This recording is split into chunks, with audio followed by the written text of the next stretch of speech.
예수께서 이 모든 비유를 마치신 후에 그곳을 떠나서 고향으로 돌아가사 그들의 회당에서 가르치시니 그들이 놀라 이르되 이 사람의 이 지혜와 이런 능력이 어디서 났느냐? 이는 그 목수의 아들이 아니냐? 그 어머니는 마리아, 그 형제들은 야고보, 요셉, 시몬, 유다라 하지 않느냐? 그 너희들은 다 우리와 함께 있지 아니하냐? 그런즉 이 사람의 이 모든 것이 어디서 났느냐 하고 예수를 배쳐 간지라. 예수께서 그들에게 말씀하시되 선지자가 자기 고향과 자기 집 외에는 존경을 받지 않음이 없느니라 하시고 그들이 믿지 않음으로 말미암아 거기서 많은 능력을 행하지 아니하시리라. 아멘, 아멘. 네, 오늘 이 본문을 보시면 마지막 부분에 예수님께서 배척받으신 일을 다시 말하면 거절당하고 그리고 또 밀어내는 것을 당하신 예수 그리스도의 모습과 또 이 생애가 좀 그려지고 있습니다.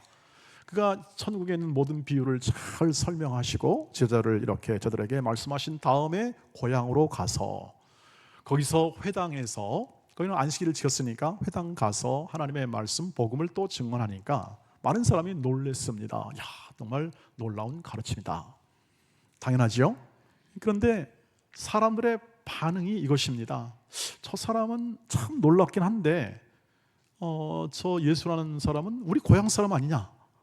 저 엄마는 마리아고 옆집에 있는 마리아의 아들이고 또 그들의 동생 야고보, 유다 다 우리가 아는 사람들이고 그리고 그 누이들도 다 우리와 함께 자랐던 사람들인데 어떻게 저렇게 놀라운 일을 행하는가 하는 그러한 이 말하는 모습이 오늘 말씀에 담겨 있죠. 그런데 그 말의 뉘앙스를 마태가 분명하게 얘기해 줍니다. 57절에서 뭐라고 하냐면 그들이 예수를 배척했다 이렇게 분명하게 해석을 해줘요. 해주면서 그것을 어떻게 영적으로 해석했냐면 58절 말씀, 오늘 예수님의 마음에 어떤 것으로 받아들여지냐 58절 말씀을 한번 읽어보시길 바랍니다. 시작. 그들이 믿지 않음으로 말미암아 거기서 많은 능력을 행하지 아니하시니라. 바로 이것은 예수께 대한 믿지 않음, 불신을 드러내는 거다라고 이렇게 마태가 분명하게 얘기를 합니다.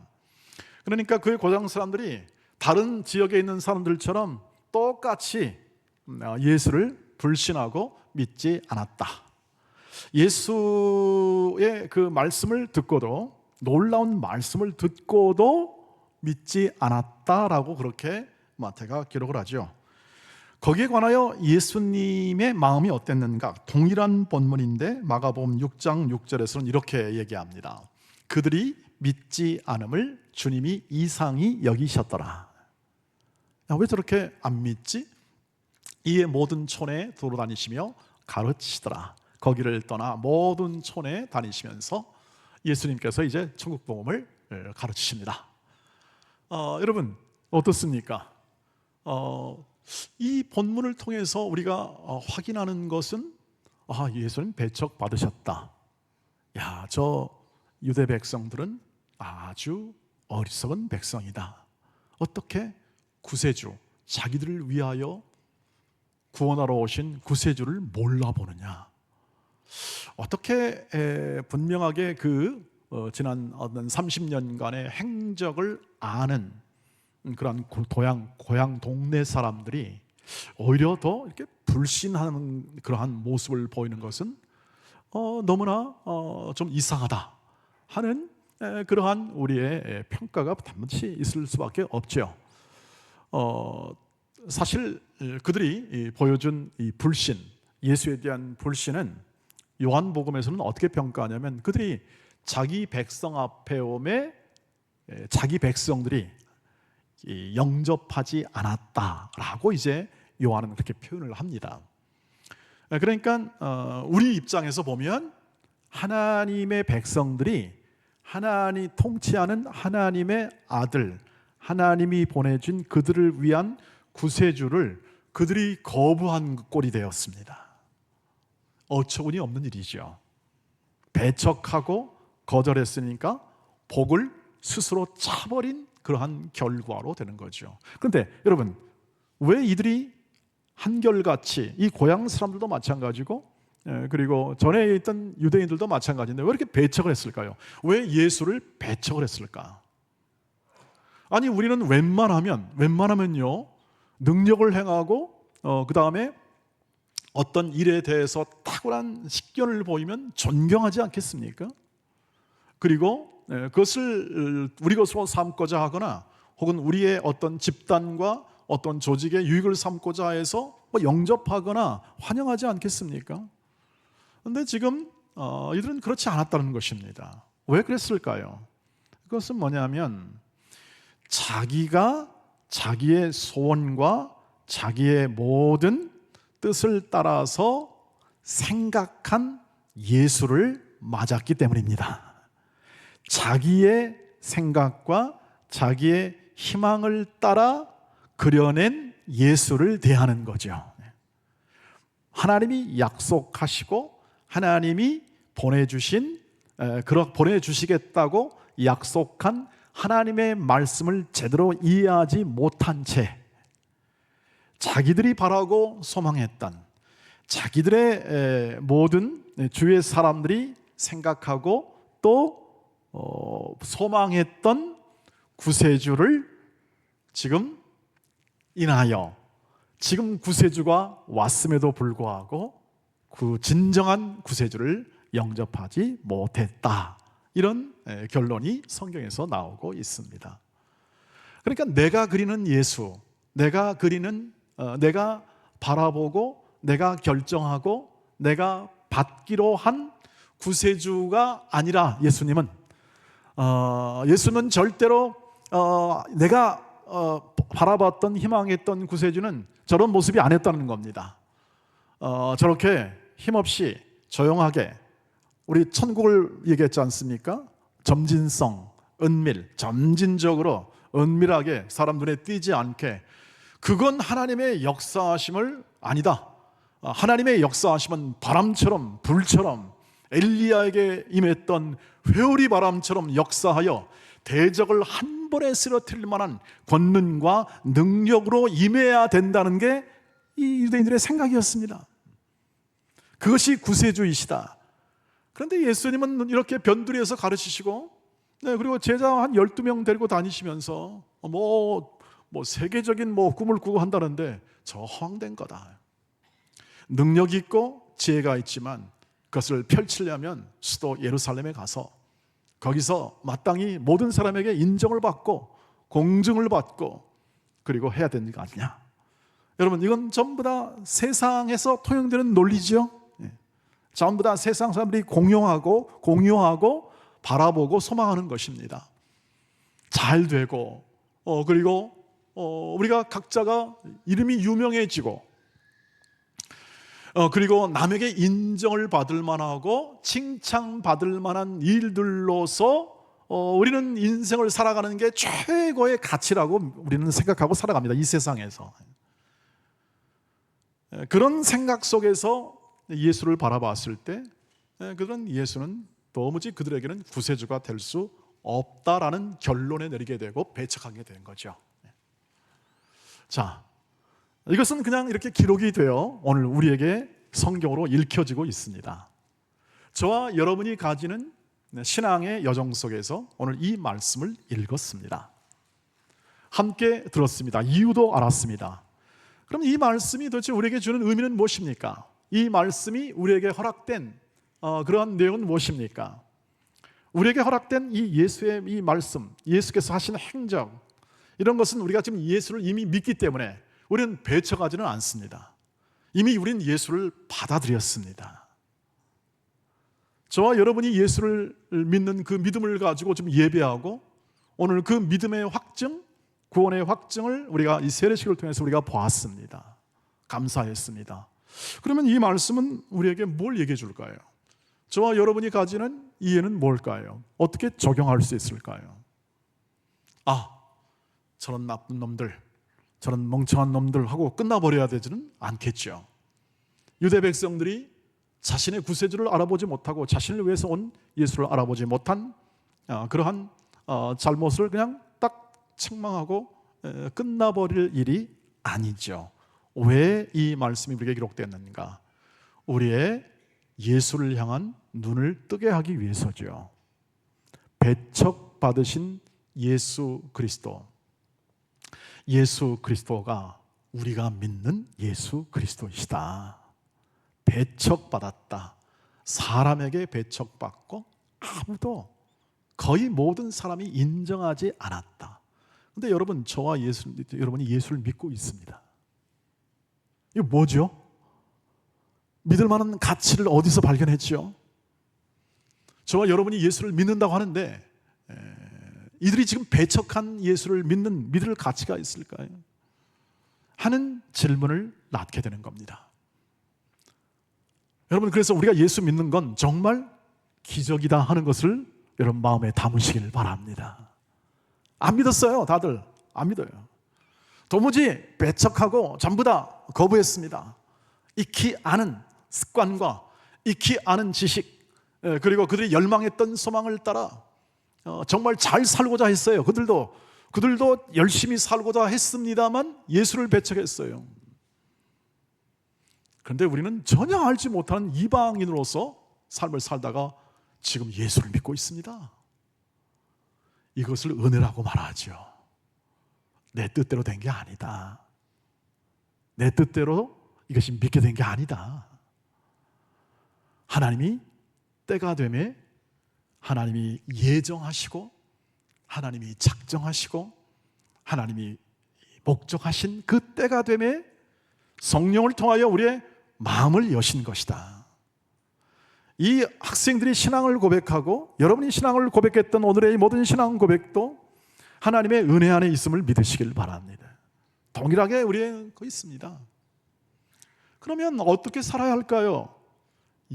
내 뜻대로 그려진 예수를 믿는 신앙이 아니라 성경의 안에 밝혀주고 계시되어지고 그리고 분명하게 기록되어진 예수 믿는 삶을 사시기를 주의 이름으로 축복합니다.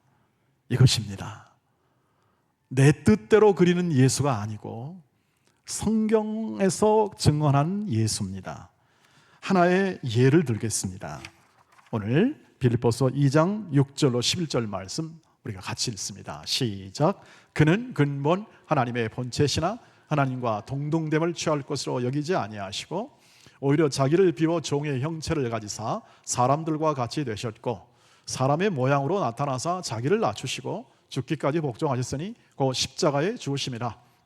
이러므로 하나님이 그를 지극히 높여 모든 이름 위에 뛰어난 이름을 주사 하늘에 있는 자들과 땅에 있는 자들과 땅 아래에 있는 자들로 모든 무릎을 예수의 이름에 꿇게 하시고 모든 입으로 예수 그리스도를 주라 시인하여 하나님 아버지께 영광을 돌리게 하셨느니라. 아멘. 바울이 편지하면서 빌립보 교인들에게 편지하면서 예수 그리스도가 어떤 분이냐, 예수 그리스도의 마음을 품는 게 어떤 거냐에 대해서 아주 아름답게 표현했어요. 성경에서 표현하는 겁니다. 믿음을 가지고 예수를 따랐던 사람들이 통찰력 있게 이것을 표현해 준 거예요. 바울이 표현해 줬어요. 그는 하나님이셨다. 여러분, 그는 하나님이셨다. 하나님의 본체라는 것은 하나님이셨어요. 그는 자기를 동등됨을 취할 것으로 여기지 않고 그 하나님의 주의를 포기하고 스스로 낮춰 사람의 몸을 입었다. 앞으로 오실 예수 12월 20일 성탄절 때 우리가 기념할 예수 그리스도의 탄생은 바로 여기에 근거합니다. 예수 그리스도는 자기를 낮추고 인간의 몸을 입고 이 땅에 오셔서 하나님이 우리를 사랑하시는 그 사랑을 이루라는 그 하나님의 뜻을 십자가에서 이루십니다. 그리고 죽으십니다. 죽음으로 끝나는 게 아니라 하나님이 예수를 다시 죽은 자 가운데 살리신 예수, 살아계신 예수입니다. 그 뒤로는 쭉 살아계십니다. 예수로 말씀드리면 그 뒤로는 쭉 살아계셔요. 한 번 사셨으니까 그 다음엔 죽지 않습니다. 죽을 일도 없고요. 왜? 구원을 완성했습니다. 완성하고 그 구원은 변질되거나 바꾸어지거나 다른 말로 빠꾸, 이게 없습니다. 앞으로 전진하여 우리의 구원이 완성되는 순간까지 하나님이 함께 하시고 이루십니다. 그 증거가 뭐냐? 모든 사람의 입을 혹은 또는 주를 칭하게 하시고 모든 그 예수의 이름 앞에 모든 만물을 무릎 꿇게 하십니다. 다스리게 하신다는 뜻입니다. 그래서 예수는 지금 다스리고 계십니다. 우리를 다스리고 계시고 우리의 모든 피조물을 다스립니다. 골로새서 1장 15절로 18절 말씀을 다시 한번 보십시오. 이것을 확증합니다. 시작. 그는 보이지 아니하는 하나님의 형상이요 모든 피조물보다 먼저 나신 이시니 만물이 그에게서 창조돼. 그는 예수님을 말합니다. 하늘과 땅에서 보이는 것들과 보이지 않는 것들과 혹은 왕권들이나 주권들이나 통치자들이나 권세들이나 만물이 다 그로 말미암고 그를 위하여 창조되었고 또한 그가 만물보다 먼저 계시고 만물이 그 안에 함께 서느니라. 그는 몸인 교회의 머리시라. 그가 근본이시요 죽은 자들 가운데 먼저 나신 이시니 이는 친히 만물의 으뜸이 되려 하심이요. 아멘. 이 예수를 믿으시길 바랍니다. 이 예수를 믿고 사는 겁니다. 삶에서 만물의 주권자요 으뜸인 자요, 그가 없으면 만물이 설 수가 없습니다. 그가 존재하지 않으면 이 만물이 운행할 수가 없다는 설명입니다. 예수는 그분이십니다.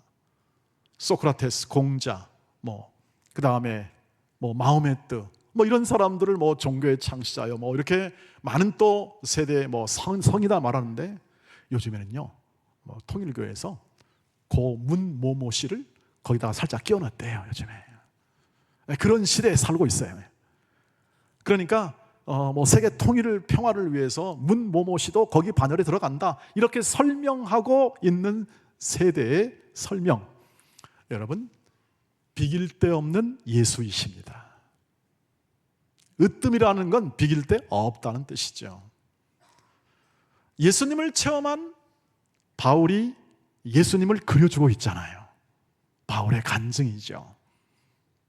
이 예수를 믿으십시오.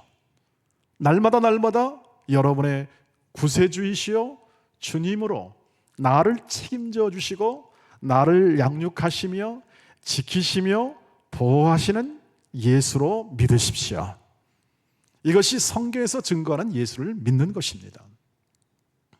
내 소원을 만족시켜주고 내 소원한 바를 이루어주시는 주님도 맞습니다. 그 믿음을 따라가게 되면 어디까지 가냐면 율법주의로 갑니다. 내가 세우는 내 신앙, 내가 열심히 해서 세우는 성공한 신앙. 우리 성공신앙을 많이 생각하지 않습니까? 전부 다 내가 세우고자 하는 의지와 목적에 따라 가는 가능성이 많습니다. 슬로건을 세우고 그리고 목표를 세우고 열심히 합니다.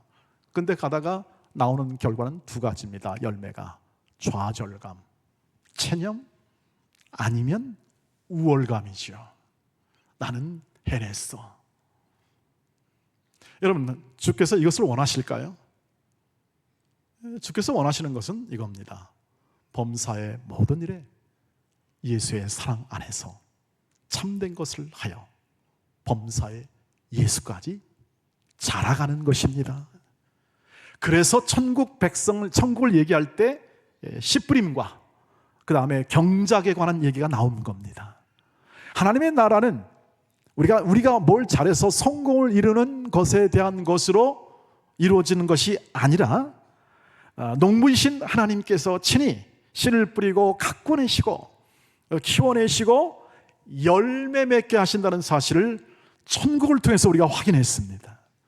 30배, 60배, 100배 결실을 맺게 하시는 예수의 일하심, 성령의 그의 영, 예수의 영 성령의 일하심이 오늘 우리의 인생과 삶에 함께 하심으로, 떠나지 아니하시고 함께 하심으로 우리의 인생을 갖고 가고 계시고, 오늘 세례를 받으며 오늘 또 믿음의 고백을 하는 이 고백을 따라 행하게 하시는 예수님이심을 여러분 마음에 담으시기를 주의 이름으로 축복합니다.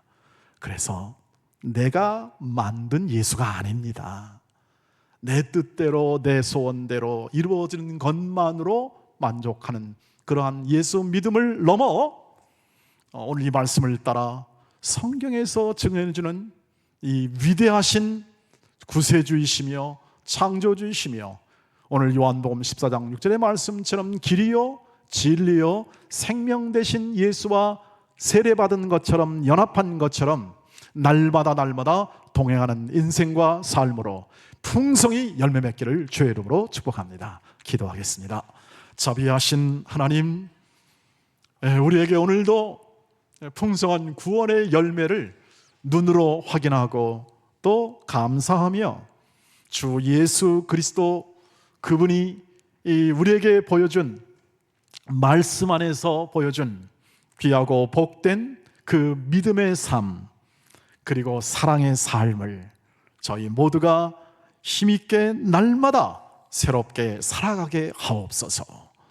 주여, 저희들의 모든 이 연약함을 주께서 친히 용서하시고 하나님의 은혜로 우리를 계속 세우고 계시니 그 하나님의 인도하심과 예수 그리스도의 성실한 인자와 긍휼 베푸심을 따라 날마다 주 예수와 동행하게 하시고 성경 그 말씀을 통하여 밝혀준 예수의 능력과 지혜로 우리의 삶에 사랑, 희락, 화평, 오래 참음, 자비와 양선과 충성과 온유와 같은 절제의 열매가 풍성하게 맺혀지는 인생과 삶으로 세워 주옵소서.